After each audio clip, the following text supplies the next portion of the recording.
Bom, senhor? Vou bem, Douglas Cordeiro. Boa tarde para você. Aqui, viu? Boa tarde a todos. Continua aberto. João Magalhães, antes de começar o papo do cafezinho, sim. O senhor iniciou a investigação e essa investigação sobre a alternância de temperatura entre a água que nos é servida aqui e o café também. O que é que o senhor concluiu? O Renato, que é o nosso produtor e responsável, né, por viabilizar aqui o cenário com o cafezinho e tal, ele faz uma pequena confusão. Eu acho que não é porque ele quer. Você acha que é só confusão mesmo? Ele não tem maldade no coração não. Mas a água, quando ele traz pra gente beber, ele pega a água quente lá que estão fazendo o café. Ele pede a dona Val a água quente, aí traz para você beber. E no caso do café? Ele tira da geladeira e traz aqui para você beber. Então, não é maldade dele não. É apenas uma confusão que ele faz, mas ele é gente boa. Excesso de trabalho, né? O Renato está trabalhando muito. Enfim, vamos lá.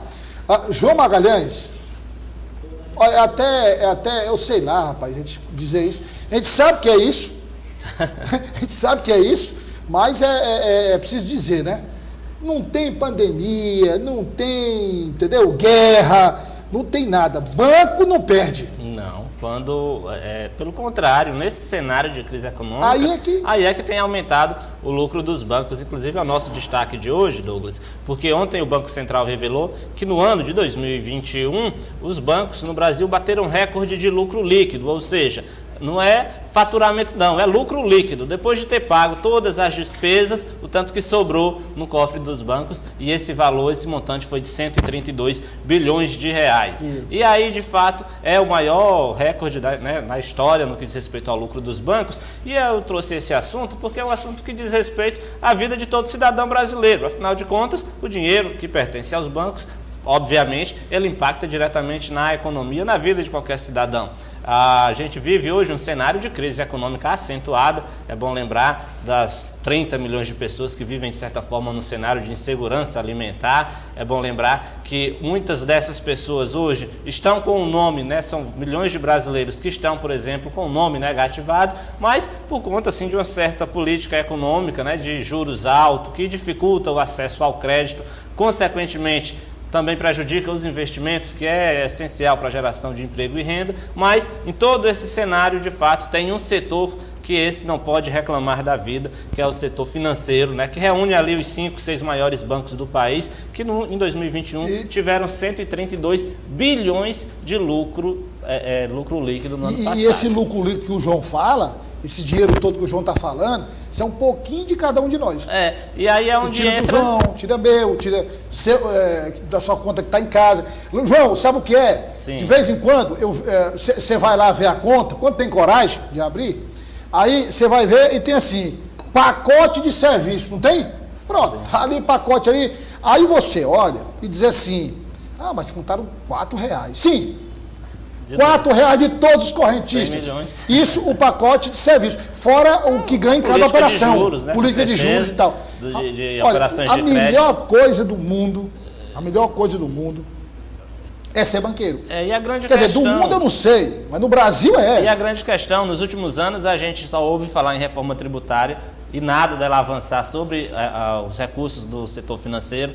A gente não ouve falar que o Congresso deve aprovar uma nova política, né, para tentar tributar o lucro dos bancos. Enfim, todos os setores, a indústria, enfim, todos os setores, o próprio agronegócio, todos os setores da economia, eles demandam, né, crédito, demandam certos incentivos, mas nada que se compare ao setor financeiro, que de fato é um setor que vive muito da especulação e, obviamente, tem batido recordes de lucro num cenário de crise econômica. Então, parece que o Congresso ele não consegue ter coragem ou força para tentar amenizar essa situação, porque, de fato, o lucro recorde dos bancos, ele impacta negativamente em um cenário de desigualdade social como o que a gente tem no Brasil.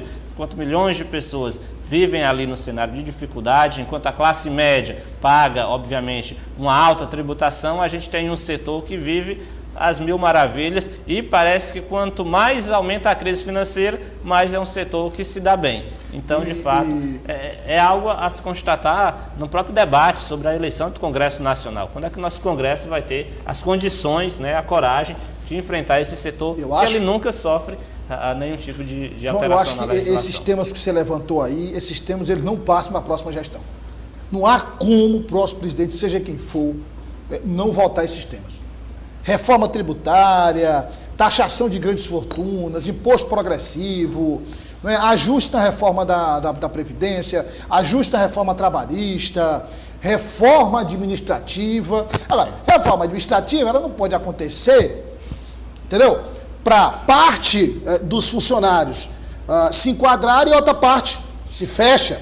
Não, aqui não, os privilegiados, não pode mexer aqui. Os militares, por exemplo, não pode mexer. Não, tem que entrar todo mundo. Cada um tem que dar sua cota de sacrifício. Tá bagunçado o negócio? Tá. Então vamos todo mundo se juntar, colocar tudo em ordem, dar sua cota de contribuição, para depois de organizado, e a coisa começa a fluir, aí todo mundo se beneficia lá na frente.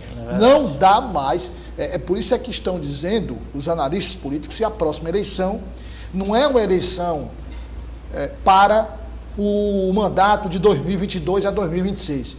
É uma eleição que marca os próximos 30 anos do país. A gente está chegando numa questão em que deve se mexer com as estruturas, né? Claro. São problemas estruturais, onde questões pontuais não resolvem o problema. Não. Né? Porque se não resolverem, há um cenário, obviamente, que pode ficar cada vez mais complicado para milhões de brasileiros a cada ano que se passa. E a gente não vê exatamente, principalmente o Congresso Nacional, o Parlamento, porque lá é a casa do povo, né? Lá que nascem as grandes discussões, ou deveria nascer as grandes discussões, as grandes soluções. Então, se de fato a gente passa mais 4, 5 anos sem ter essas reformas estruturais, há uma tendência do cenário econômico e, claro, impactar diretamente na qualidade de vida das pessoas, a piorar significativamente.